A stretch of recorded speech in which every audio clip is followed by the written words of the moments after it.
Before the laws were written, before the systems were built, there was one man determined to hold a province to its promise of equality. He didn't just study history, he fought to change its course.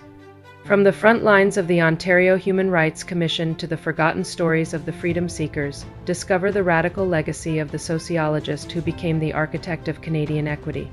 This is the story of Daniel Grafton Hill. Born in the segregated heart of Missouri in 1923, Daniel G. Hill was a man who understood the weight of borders. After serving in the U.S. Army during World War II, fighting for a democracy abroad that he wasn't fully granted at home, he sought a new path. In 1950, seeking a world built on merit rather than color, he and his wife Donna crossed into Canada. They chose Toronto not just as a place to live, but as a place to take a stand. While earning his PhD at the University of Toronto, Hill saw that Ontario's promise of equality was still a work in progress. He realized that if change was going to happen, it wouldn't come from waiting, it would come from building.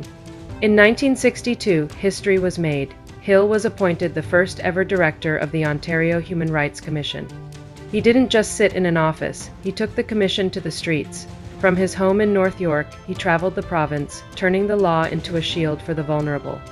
Alongside Donna, a powerhouse of activism in her own right, he raised 3 children, Dan, Lawrence, and Karen. In the Hill household, social justice was a daily practice.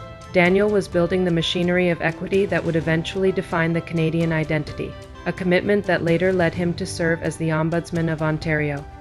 But Daniel Hill knew you cannot build a future without uncovering the truth of the past. In 1978, he co-founded the Ontario Black History Society, and through his seminal work, The Freedom Seekers, he brought the stories of the Underground Railroad into the light. For this tireless devotion, the nation took notice. He was awarded the Order of Ontario in 1993 and was made an Officer of the Order of Canada in 1999.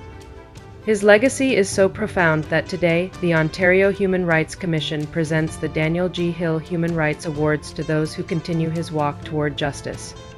Daniel G. Hill lived in Ontario for over 50 years, leaving a legacy etched into the very map of the province, from the parks where children play to the libraries that bear his name. He arrived as a soldier and became the architect of our peace. He showed us that the arc of the moral universe doesn't bend on its own. It bends because people like Daniel Hill are willing to pull it toward justice. Follow along for more amazing things of Ontario.